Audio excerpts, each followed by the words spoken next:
Punta tayo sa debut na napaka-controversial. Alam ko hindi ka masyadong nagsalita tungkol dito.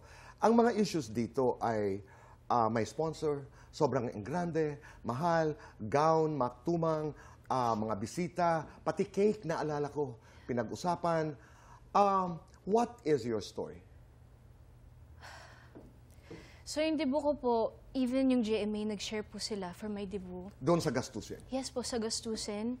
Yung mga endorsements ko po, nag-give love din po sila.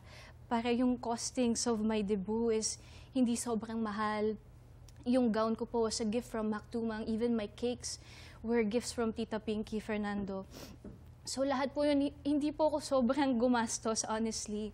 And nag-share din po talaga yung GMA. And may resibo din po ako na lahat po lahat po ng costings for my debut na aside po sa binigay ng GMA, I paid for it with my own money.